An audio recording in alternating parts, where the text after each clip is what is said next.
Hello बच्चों, नमस्कार। आज के इस वीडियो में हम पढ़ने जा रहे हैं कक्षा 5 के लिए गणित का अध्याय 15 नीना का जन्मदिन। देखिए, ये जो चैप्टर है ये किससे संबंधित है? ये इसमें मिलेंगे आपको क्षेत्रफल और परिमाप से संबंधित सवाल। ठीक है, तो इस वीडियो को शुरू करने से पहले आप वीडियो को लाइक करें, अपने दोस्तों के साथ शेयर करें और चैनल को सब्सक्राइब जरूर कर लें। चलिए शुरू करते हैं। हम कुछ ज़रूर चीज़ें देखेंगे इस चैप्टर में जो आपको काम में आने वाली है। देखिए, जैसे हम आगे बढ़ेंगे, यहाँ पर आपको एक बहुत ही इंपॉर्टेंट सूत्र मिलेगा, आयत का परिमाप, जिसका सूत्र होता है 2 गुना लंबाई प्लस चौड़ाई। कोष्टक के अंदर हम लंबाई और चौड़ाई जोड़ेंगे, फिर उसको 2 से गुणा करेंगे तो ये निकल कर आएगा आयत का परिमाप। ठीक है, इस तरीके से जब हम आगे बढ़ेंगे तो और भी सूत्र मिलेंगे। यहाँ पर ज़्यादातर आपको आयत का परिमाप और क्षेत्रफल से संबंधित ही सवाल देखने को मिलेंगे। ठीक है, अब हम प्रश्नावली की तरफ बढ़ते हैं। आगे हमारी जो प्रश्नावली है 15वीं, उसमें केवल 5 ही सवाल हैं जो आपको यहाँ पर दिख रहे होंगे। ठीक है, ये 5 ही सवाल हैं। अब हम एक एक करके इन सवालों को करेंगे। ठीक है, आपको ये सवाल, जैसे एक एक सवाल आपको स्क्रीन के ऊपर दिखाई देगा और मैं उसको नीचे हल करके बताऊंगा। हल करने के लिए हम पहले की तरह नोटबुक में करेंगे, इसको कॉपी में करेंगे। तो आप मेरे साथ साथ अपनी कॉपी लेकर बैठें और इसको करते जाएं। ठीक है, तो चलिए शुरू करते हैं। मैं एक किताब को यहाँ से हटाकर इधर रखता हूँ। यहाँ पर हम शुरू करेंगे अभ्यास कार्य 15 से। अभ्यास कार्य 15। ठीक है, पहला सवाल, सवाल आपको दिख रहा होगा शायद। ये है, निम्नलिखित आकृतियों के क्षेत्रफल एवं परिमाप को ज्ञात करने का सूत्र लिखिए। इसमें पहला है आयत का परिमाप। आयत का परिमाप जो अभी मैंने आपको बताया था, 2 गुना लंबाई प्लस चौड़ाई। जगह कम होने की वजह से मैंने उनका पहला अक्षर लिखा है, तो इस सूत्र को याद रखें, 2 गुना लंबाई प्लस चौड़ाई।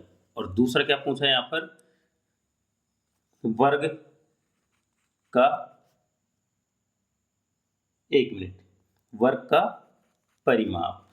दोनों का परिमाप पूछा है और दोनों के क्षेत्रफल सूत्र पूछे, तो मैं पहले परिमाप का लिख देता हूँ। तो यहाँ पर वर्ग का परिमाप होता है 4 गुना भुजा, मतलब चारों भुजा एक जैसी होती है तो 4 से गुणा कर देंगे तो निकल जाएगा वर्ग का परिमाप। अब हम फिर से लिखेंगे आयत का क्षेत्रफल।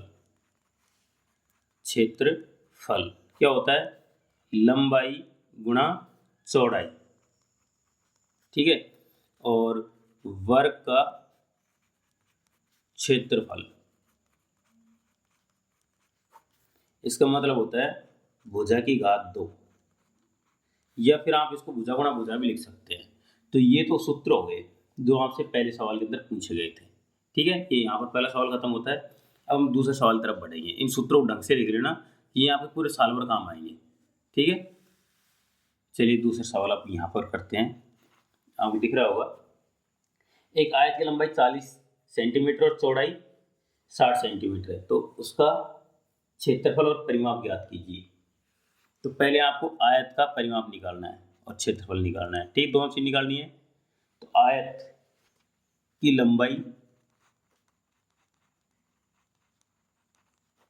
बराबर दे रखा है 40 सेमी, और आयत की चौड़ाई, आयत की चौड़ाई भी दे रखी है आपको 60 सेंटीमीटर।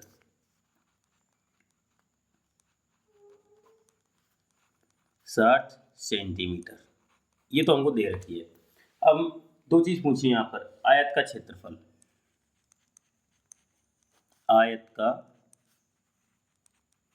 क्षेत्रफल, आयत का क्षेत्रफल सूत्र मैंने अभी ऊपर लिखवाया था, लंबाई गुणा चौड़ाई। लंबाई दे रखी है 40, चौड़ाई दे रखी है 60। ठीक है, तो क्या हो गया लंबाई गुणा चौड़ाई, देखो 0 गुणा 0 करें तो 0 0 यहाँ लिख दो, 6 चौके 24, 2400, और यहाँ पर लिखेंगे सेंटीमीटर की घात 2, सेंटीमीटर स्क्वायर, ये वर्ग सेंटीमीटर। तो ये तो आयत का क्षेत्रफल हो गया। ठीक है, अब यहाँ पर आयत का परिमाप भी निकालेंगे। आयत का परिमाप, परिमाप होता है, परि मतलब चारों ओर, मा मतलब नाप, मतलब चारों ओर की जो बाउंड्री होती है ना उसकी लंबाई नाप लो, जोड़ लो उसको, तो वो उसका परिमाप हो जाएगा। तो देखो दो भुजा आमने सामने एक जैसी होती हैं, तो सूत्र से लिखेंगे इसको हम, 2 गुणा लंबाई प्लस चौड़ाई। दो बार आ रही है, हर चीज लंबाई 2 बार आएगी, चौड़ाई 2 बार आएगी, इसलिए 2 से गुणा कर दिया। और अब इस सूत्र में इस मान को रखेंगे, लंबाई दे रखे 40 और चौड़ाई दे रखे 60। 40 और 60 100 हो जाएंगे, 100 को 2 से गुणा करेंगे कितना हो जाएगा 200।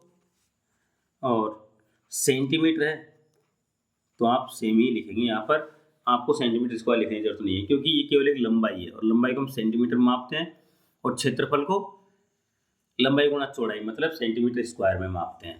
तो इस चीज़ का ध्यान रखना। ये हमारा दूसरा सवाल हो गया। तो हम तीसरे सवाल की तरफ बढ़ेंगे। तीसरा सवाल दे रखा है, एक आयताकार मैदान के चारों ओर 4 दीवारी बनानी है। यदि मैदान लंबाई 50 मीटर और चौड़ाई 40 मीटर है तो कितने मीटर 4 दीवारी बनानी होगी।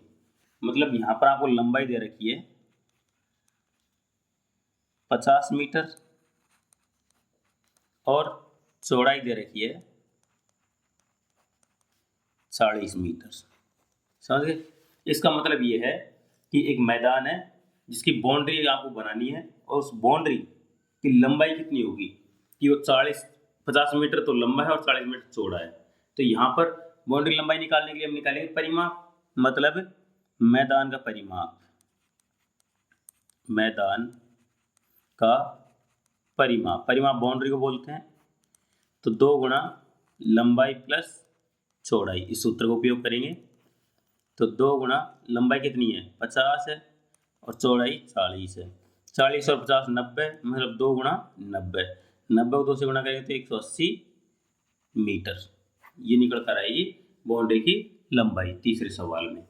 ठीक है, तो वीडियो रोक कर आराम से उतारे सभी सवालों को एक एक करके। चौथा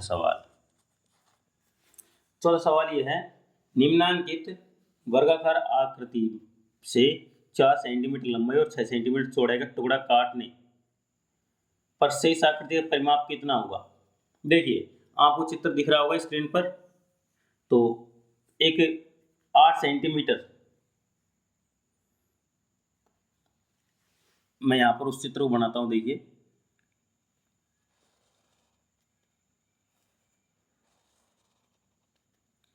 इस तरह से एक वर्गाकार आकृति है ना, जो 8 सेंटीमीटर की है, 8 सेंटीमीटर, जिसकी सारी भुजाएं 8 सेंटीमीटर की हैं। वर्ग की सारी भुजाएं बराबर होती है। ठीक है, अब ये 8 सेंटीमीटर की सारी भुजा हो गई इसकी।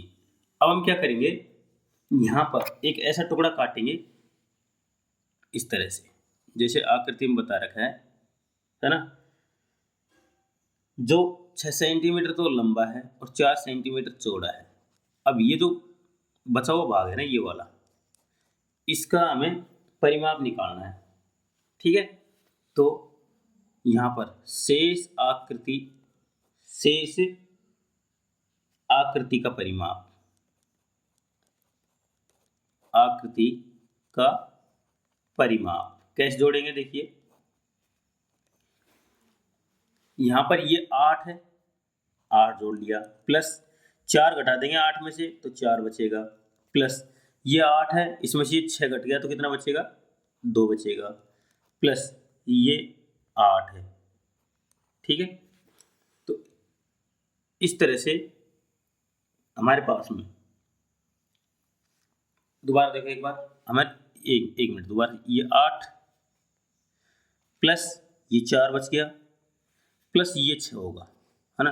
तो हम इसको 6 करेंगे, फिर ऊपर जाएंगे तो 4 होगा, प्लस ये वाला भाग बचेगा कितना 2 बचेगा, प्लस ये वाला 8 बचेगा। कितनी भुजाएं हो गई इसकी, देखो 1 2 3 4 5 6, हमें 6 भुजाओं के जोड़ करना होगा। 1 2 3 4 5 6, 6 भुजाओं को जोड़ लिया।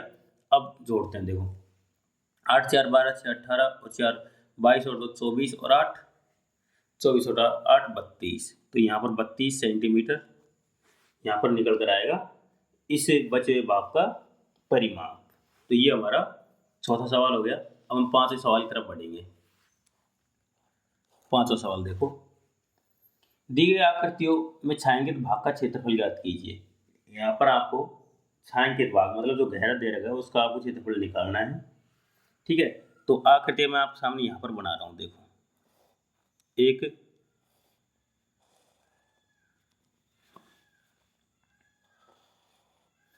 इस तरह से ये आकृति दे रखी है ना।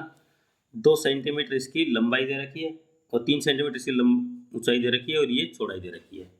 आप उसका क्षेत्रफल निकालना है। ठीक है, तो ये एक त्रिभुज हो गया, तो आप लिखेंगे यहाँ पर त्रिभुज का क्षेत्रफल। कैसे निकलेगा, देखिए, ये देखा जाए क्या एक आयत है। आयत का आधा भाग ये है, आधा भाग ये है, मतलब आयत के क्षेत्रफल का अगर हम आधा कर देंगे तो ये त्रिभुज का क्षेत्रफल निकल जाएगा। तो आधे को हम लिखते हैं 1/2 गुणा लंबाई गुणा चौड़ाई। ठीक है, तो देखो यहाँ पर 1/2, लंबाई कितनी है 2 और चौड़ाई 3 है। 2 से 2 कट जाएगा, कितना बचेगा 3 सेंटीमीटर स्क्वायर या वर्ग सेंटीमीटर। ये तो हमारा पहला वाला हो गया। ठीक है, आगे देखो, अब दूसरा वाला यहाँ पर करेंगे। चित्र दे रखा है आपको सिंपल सा, 25 मीटर और 25 मीटर ये भुजाएं दे रखी है और ये पूरा भाग छायांकित है इसका, मतलब एक वर्ग दे रखा है जिसकी दोनों भुजाएं 25-25 मीटर की हैं। तो यहाँ पर वर्ग का क्षेत्रफल निकालेंगे, सीधे सीधे वर्ग का क्षेत्रफल क्या होगा, भुजा की घात 2। भुजा कितनी है 25 और 2 घात का मतलब होता है 25 गुणा 25। 25 गुणा 25 करेंगे तो उत्तर कितना होगा 625। आप गुणा करके देख लीजिए, और ये वर्ग मीटर इसकी यूनिट होगी, इकाई होगी। ठीक है, तो ये हमारा पांचवा सवाल था, और इस पांचवें सवाल के साथ में हमारी जो एक्सरसाइज है ना ये खत्म होती है। मतलब इसके 5 सवाल हम कर चुके हैं। अब हम अगली वीडियो में अगली जो एक्सरसाइज है जिसका नाम है रमा की रसोई 16 नंबर की, उसको पढ़ेंगे। ठीक है, तो आप जाने से पहले इस वीडियो को लाइक जरूर कर जाना, अपने दोस्तों के साथ शेयर करें और चैनल को सब्सक्राइब जरूर कर लें। चलिए अब हम अगली प्रश्नावली के साथ मिलेंगे, 16वीं के साथ में। धन्यवाद।